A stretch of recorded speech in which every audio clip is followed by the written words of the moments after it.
ഞങ്ങളുടെ എല്ലാ സുഹൃത്തുക്കളുടെയും വലിയൊരു ആഗ്രഹമായിരുന്നു മൂകാംബി അമ്പലത്തിലേക്കുള്ള ഒരു യാത്ര. ഞങ്ങളത് ആലുവയിൽ നിന്ന് പ്ലാൻ ചെയ്തു. ഞങ്ങൾ ട്രെയിൻ വന്നു. എല്ലാവരും ആദ്യമായിട്ട് ഒരുമിച്ച് പോകുന്നതിൻ്റെ ഒരു സന്തോഷത്തിലായിരുന്നു. ഞങ്ങളെല്ലാവരും കൂടി ചേർന്ന് ആ ഒരു ത്രില്ലിൽ തന്നെ ഞങ്ങളുടെ ക്യാബിൻ കണ്ടെത്തി അതിലേക്ക് കയറിയിരുന്നു. ഭയങ്കര ഒരു എക്സൈറ്റ്മെൻറ്റും ഭയങ്കര ഹാപ്പിനെസ്സും ആയിരുന്നു. എല്ലാവരും കൂടി ഒരുമിച്ച് അത് വലിയൊരു സന്തോഷം തന്നെ ഉണ്ടാക്കി. പിന്നെ പിറ്റേന്ന് ദിവസം മോർണിംഗ് തന്നെ നമ്മൾ അവിടെ എത്തി. അവിടെ ഒരു തണുത്ത വെതർ ആയിരുന്നു. അവിടെ ഭയങ്കര കൂളായിട്ടുള്ളൊരു പ്രത്യേക രസമുള്ളൊരു കാലാവസ്ഥയായിരുന്നു. അവിടെ നിന്ന് പുറത്തേക്ക് ഇറങ്ങുമ്പോൾ തന്നെ ഒരുപാട് വണ്ടികളുണ്ടെങ്കിലും അതെല്ലാം ഭയങ്കര റേറ്റ് ആയിരുന്നു.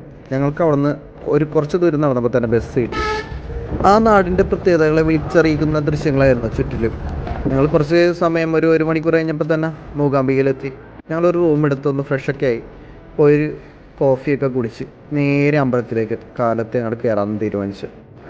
ഞങ്ങളവിടെ ക്യൂ നിൽക്കുമ്പോൾ തന്നെ അവിടുത്തെ വലിയൊരു ഘോഷയാത്രയായിട്ടുള്ള രഥഘോഷയാത്ര അതിലൂടെ പോയി. വളരെ സന്തോഷവും ഒരു വലിയൊരു ബ്ലെസ്സിങ് പോലെ തോന്നി. അങ്ങനെ ദേവിനെയൊക്കെ തൊഴുത് നമ്മൾ എന്തായാലും അന്നദാനം കൂടി കഴിച്ചിട്ട് പോകാൻ തീരുമാനിച്ചു. അന്നദാനത്തിനുള്ള കാത്തിരിപ്പാണ്, ഒരു വലിയ ക്യൂ ആണ്. അങ്ങനെ നമുക്ക് അവിടെ നിന്ന് ഫുഡ് കിട്ടി. നല്ല ഫുഡായിരുന്നു.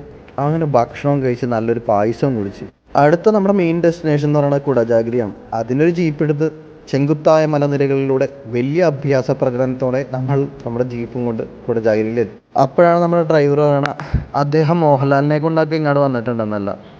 പിന്നെ പുള്ളി നമ്മുടെ ഋഷഭ് ഷെട്ടിയുടെ കസിനും കൂടിയാണെന്നൊക്കെ പറഞ്ഞു.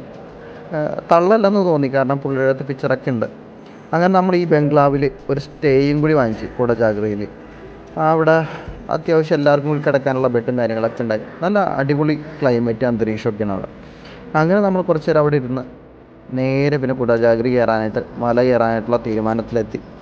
നൈസായിട്ട് അങ്ങനെ മല കയറി.